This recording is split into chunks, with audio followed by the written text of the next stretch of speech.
Magandang umaga, tanghali, hapon, gabi sa zodiac sign na Pisces with the water elements. Lala baby, nagpapakilala. I will give you energy, okay?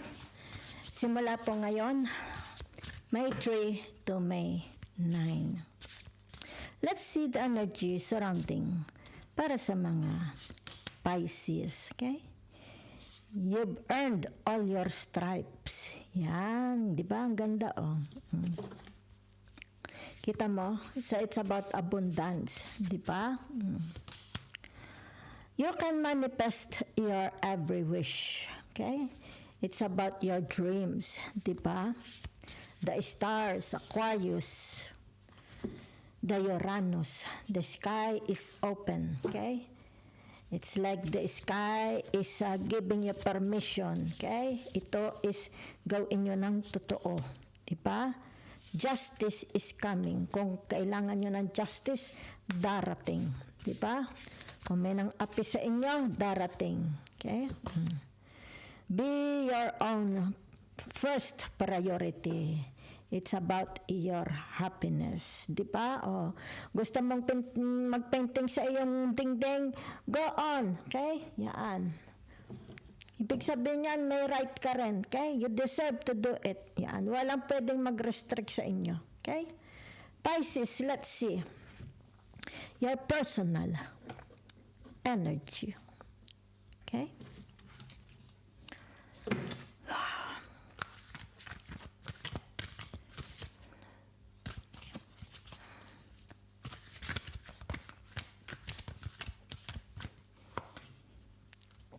Okay, naririto ang tinatawag relationship.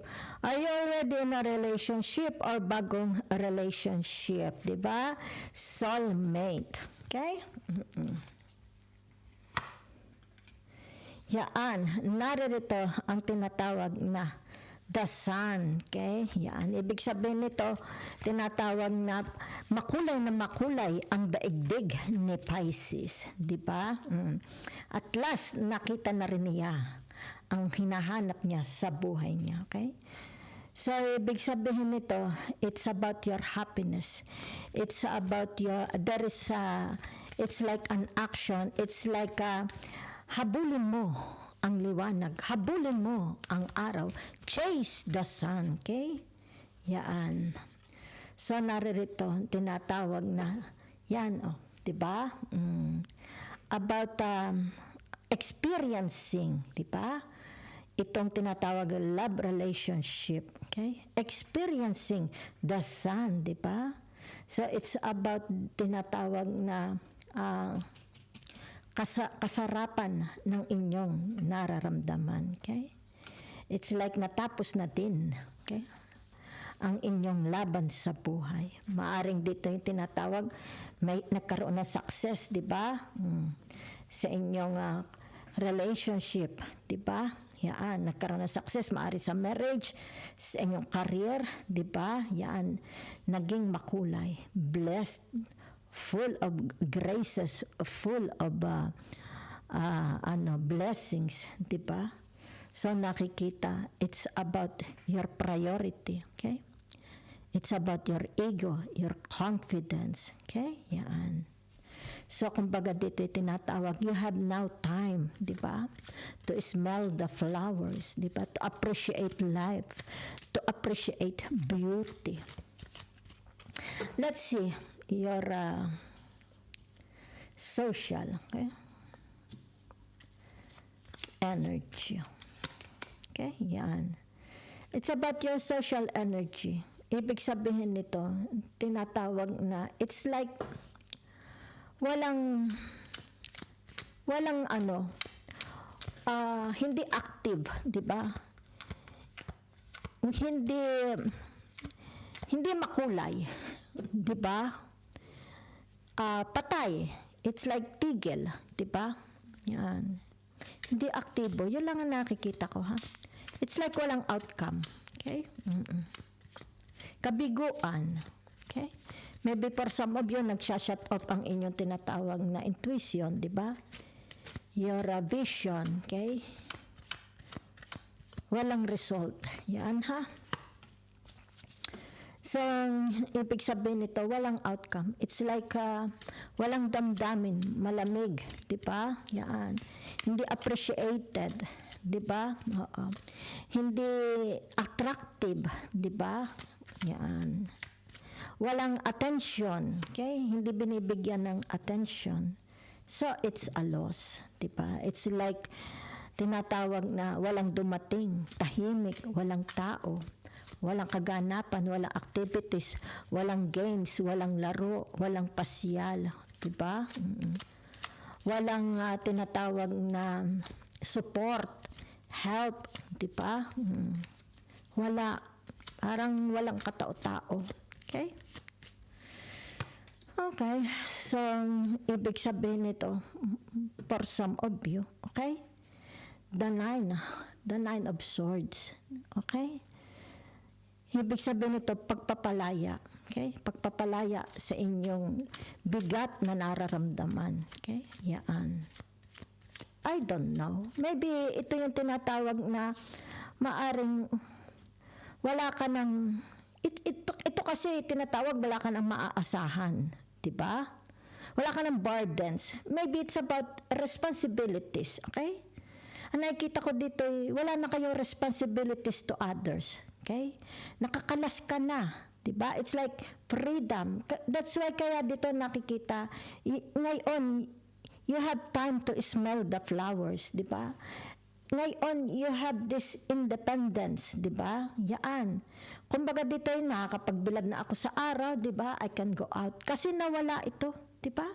Kung sino itong mga taong ito, they have a very, very tinatawag na bad energy, di ba? Very, very low energy, okay? So, kaya dito, it's like tinatawag, hallelujah. Yan ha, okay? It's like tinatawag justice, di ba? Nagkaroon ng kapayapaan sa buhay mo. So, it's time about, it's like tinatawag dito, I will go out, di ba? Explore, di ba? Or paint my house, di ba?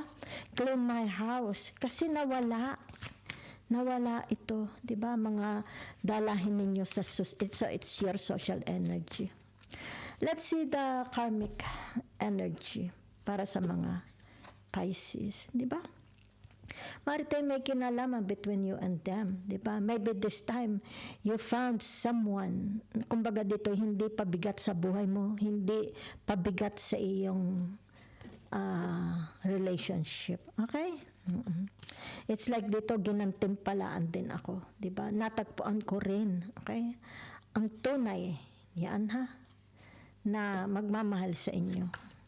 So, ibig sabihin narito ang tinatawag na the devil. Let's see ha, okay? So, for some of you, it's like tinatawag maybe from the past, you have a very, very bad relationship towards others, di ba? Kaya siguro lumabas ang the devil. So, ibig sabihin, kaya narito ang the devil. It's time, okay? Tinatawag na free yourself from them, di ba? Yan, oh. Ibig sabihin nito, maybe from at work, di ba? Free yourself, di ba? Kung mabigat sila sa buhay mo, mga kasamahan sa trabaho, boss mo, di ba? Kung it's a family or kung ano man ito, love relationship, freeing yourself, di ba? So, kumbaga dito, yung tinatawag, di ba? Saka lang naman nila ako kailangan. Pagka may ginawa ako, di ba? Yan. Saka, ito yung tinatawag, saka ka lang nila. Okay? Yan. Kailangan. Diba? Pag wala kang ginagawa for them, di wala ka, wala sila, di ba? Anyway, meaning to say, yan ha, you are now have time to smell, okay? The flowers. So, it's about tinatawag ito ang the temperance, di ba? Yan. Ito yung tinatawag freeing yourself from this, okay? Yan. So, it's more about clean life, di ba? Ang tinatawag dito, silent, quiet life, di ba? Contentment. It's like you're on your own, di ba? So, nakikita dito, contentment of yourself. Whatever is this, ibig sabihin nito, merong blessings, okay? Blessings for you, okay? Maaring sabihin na natin, it has something to do about your passion, creativity, 'di ba? Hobbies, 'di ba? Yan.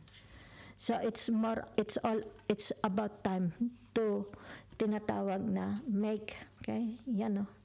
Make a relationship, okay? Dito, which justice is coming for a new relationship, okay? Yan, okay? Yan, a relationship. So ito yung tinatawag ready yourself, 'di ba? Okay? It's like you maligo ka na dressed up dahil dito, okay? Ibig sabihin nito, meet your new person, meet your new boss, meet your new kung sino man ito, 'di ba? Yan. So ibig sabihin nito yung tinatawag na spoil yourself, 'di ba? Okay? Pampering yourself. Thank you very much.